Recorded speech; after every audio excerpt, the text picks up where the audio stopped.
গাড়িতে আমার মেয়ে আছে ভাই, এখন আমার বউ আর আমার বাচ্চা ছিল, আমি বাইরে বেরিয়েছিলাম ভাই একটু ফেরি দেখার জন্য যে ফেরি আসতেছে নাকি, আর ওর মধ্যে ফেরি টান দিছে গাড়ি আমার সামনেই পড়ছে ভাই। প্রথম গাড়ি রানিং এ টান দিছে ফেরি তোলার লেগে, তোলার পরে গাড়ি ব্রেক খুলে গেছে। ব্রেক খোলার কারণে এই গাড়িটা এখান দিয়ে বাজার মানে চেষ্টা করছিল, মানে ড্রাইভারে খুব মানে কাতুকুতি করছিল যে বাজার লেগে তুমি বাজে নাই অতিরিক্ত না করার কারণে ফেরি ডাইরেক্ট উল্টে মানে এবার নিষ্ফল নামছে, নিষ্ফল নামে আটা উল্টান দিয়েছে। উল্টান দেওয়ার পরে মনে করলেন যে এইভাবে মনে করলেন যে আস্তে আস্তে তলায় গেছে। কয়েকজন যাত্রী আসলে মেলা যাত্রী ফুল যাত্রী ছিল, অর্থাৎ 5-7 লোক বাঁচছে, তারপর আর বাঁচে নাকি। ফুল যাত্রী ভরা শীতের বাজার তো। সোহাগ পরিবহন,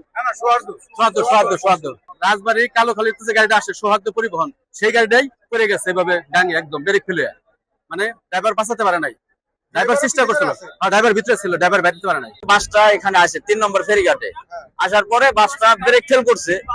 ব্রেক ফেল করে মানে আপনার ড্রাইভার পারলে কিন্তু আপনার যে কোনো সাইড নিয়ে একটাই করতে পারতো, ড্রাইভার লাফ দিয়ে নামে গেল পল্টনের উপরে।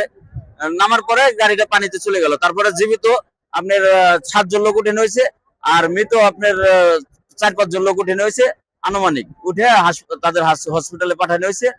তা আমি এখানে ছিলাম, আমার ডিউটি ছিল 3 নম্বর ঘাটে, এখানে আমি ছিলাম। আমার ছোট ভাই আর কি নিজেই পানিতে লাফ দিয়ে নামে অনেকগুলো লোক উঠেছে আর কি, প্রায় 10-12 জন লোক উঠেছে। আমার ছেলে, আমার ওয়াইফ আর আমার শাশুড়ি আছে, আমিও ছিলাম।